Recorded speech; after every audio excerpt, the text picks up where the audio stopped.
Hello, my name is Jasmine Elliott, and I'll be talking about 10.1 area and perimeters. Okay, so first we're going to start off with something a little different. First, we're going to start off talking about shapes. So let's just say that we have this triangle right here, and then we have another triangle.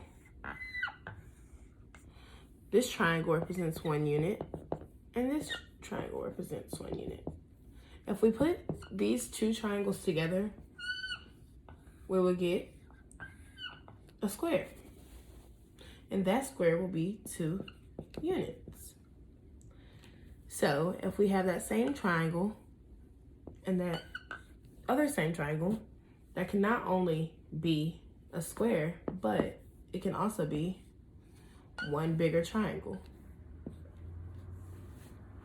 which will also represent 2 units. Let's say we're trying to find how many units the big triangle is. And we only have 2 small triangles.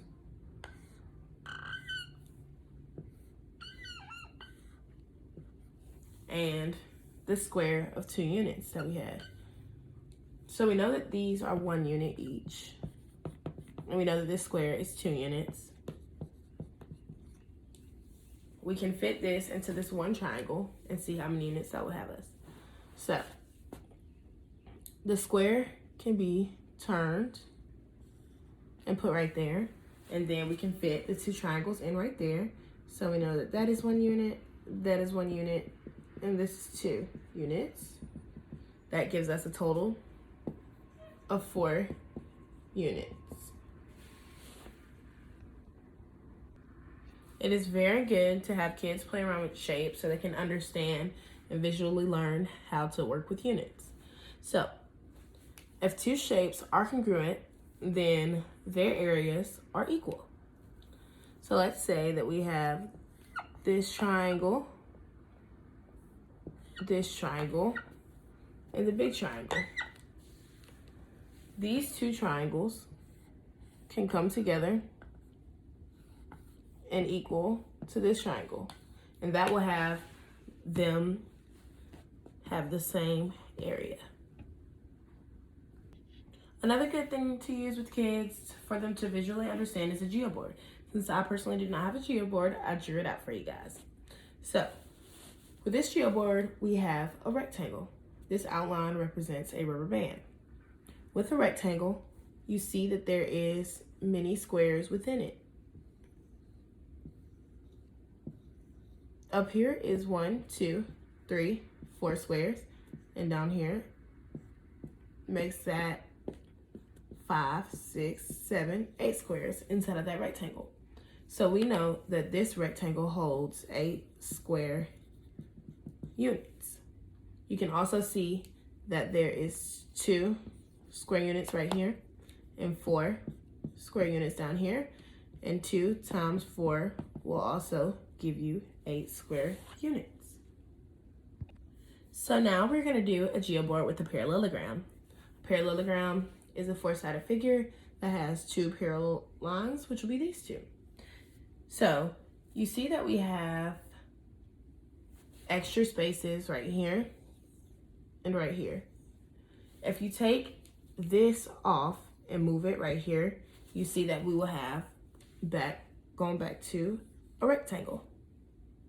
So with that being said, all you have to do with that is multiply the base times the height, and you will get the area of a parallelogram, just like you would do with a rectangle.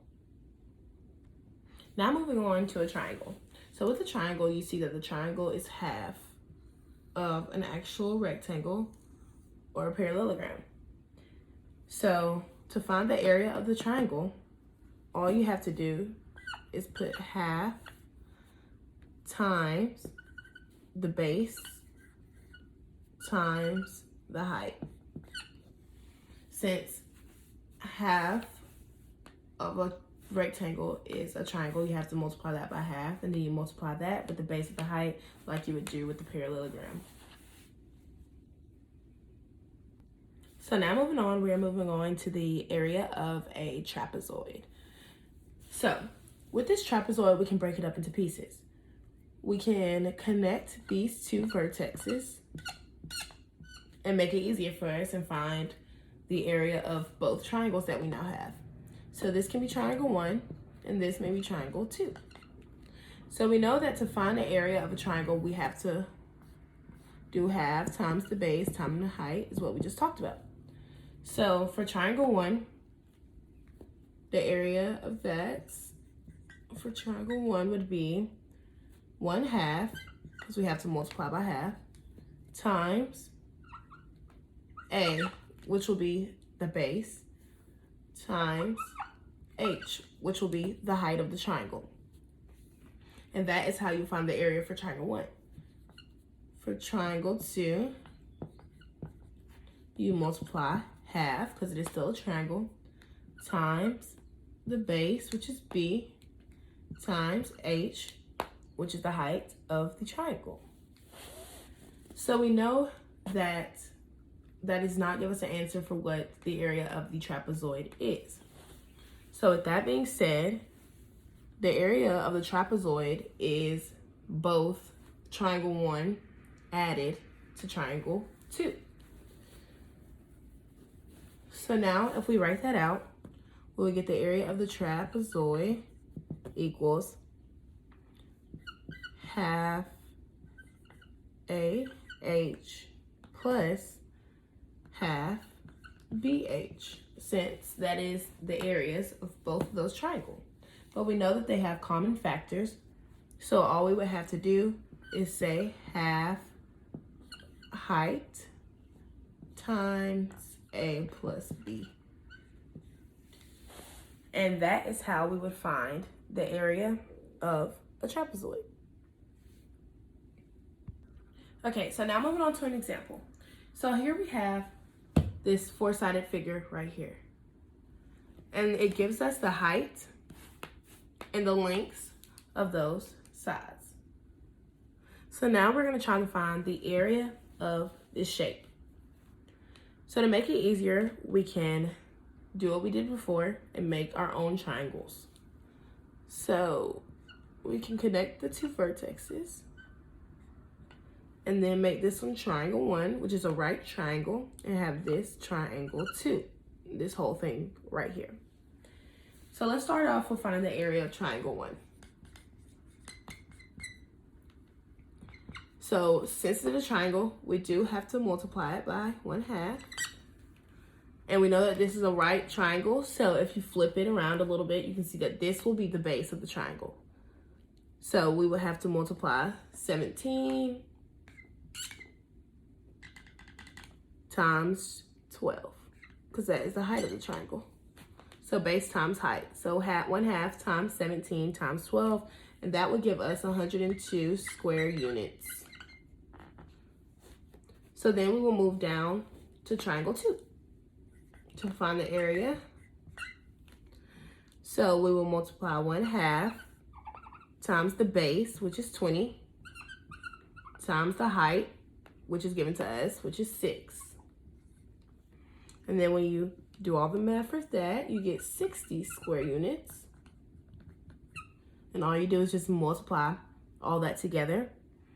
And then that still does not give us the area for the shape. It gives us the area for the two triangles. But since we have what the square units are, all we have to do is add 102 plus 60, which gives us a total of 162 square units for the shape. Okay, so now we need to find the area of this shape. So instead of breaking it down to smaller pieces on the inside, we need to figure out what is on the outside of this shape. So on the outside of this shape, we simply have a rectangle. So now if we can find the area or square units of each of these parts right here, we can figure out what to subtract to get the square units of the actual shape. So here we know that this is 1 unit and this is 1 unit simply because of the two triangles that equal up to a square. So that will give us a total of 2. This right here is one triangle, that is 1. This is half of a triangle, so that would be, or half of a square, that would be 1. And then this is a full square, so that is 2 units, like we talked about when we first started the lesson. So that would give a total of 3. This right here will give us 3 halves because it is a bigger triangle. So you can do the 1 triangle, then half of that, so that's the bigger triangle. And this gives us 1/2 of the square. So these 2 together give us 2. So now all we have to do is add them up. So you have 3, 4, 5, 6, 7, 8. So to clear it up, we have 3 plus 1 plus 2 plus 2, which is that right there. And that gives us a total of 8. And we know that the whole unit is 16 square units. So all we have to do is subtract 16 square units from 8 square units.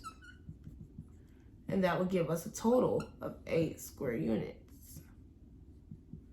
And 8 square units is the answer to the area of the shape. Okay, so now moving on to perimeters. Let's say I have 6 squares lined up. We have 1 on this side, 1 on this side, 6 on that side, and 6 on this side. So that would give us a total of 14 for the perimeter. The area will still be 6 because you're just multiplying 6 and 1, but the perimeter, you add each side together. So if we change the squares up to where it looks like this, the area will still be 6, but the perimeter itself will change. It's 3 right here, 2 right here, 3 right here, 2 right here. 3 plus 3 is 6, 7, 8, 9, 10. That gives us a perimeter of 10. So we can still have a perimeter being 10 and not the area staying the same though. So let's say we have these 4 squares right here. That is 4 on this side, 4 on this side, 4 plus 4 is 8, and then you have 9, 10. So the perimeter is still 10, but the area will be 4 times 1. The area of this will be 4.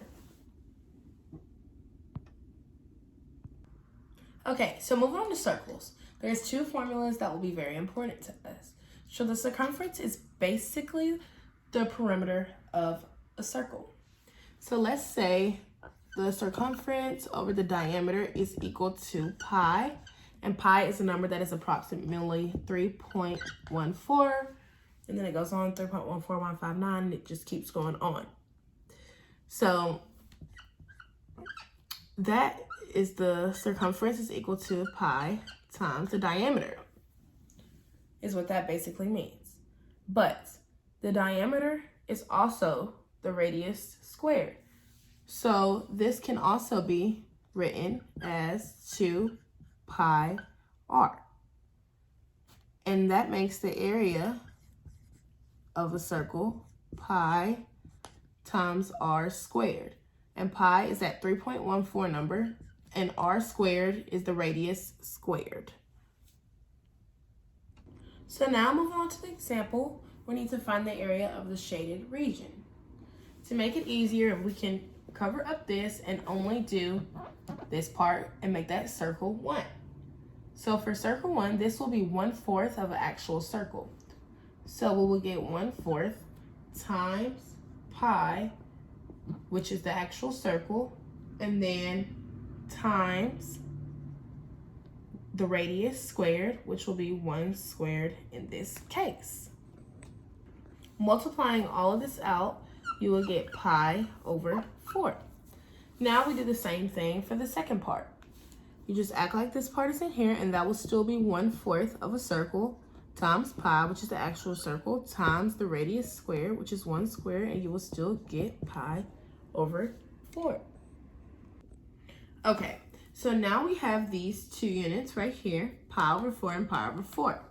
So this shaded region is the overlap that we have. So if you add pi over 4 plus pi over 4, you get pi over 2. And then we know that the square unit of the square is 1. Since 1 times 1, the base times the height, is 1. Then we can subtract 1 from pi over 2. And just make sure you write square units. We can subtract 1 from pi over 2. And that will give us approximately 0.57 square units. And that will be the answer for the shaded region.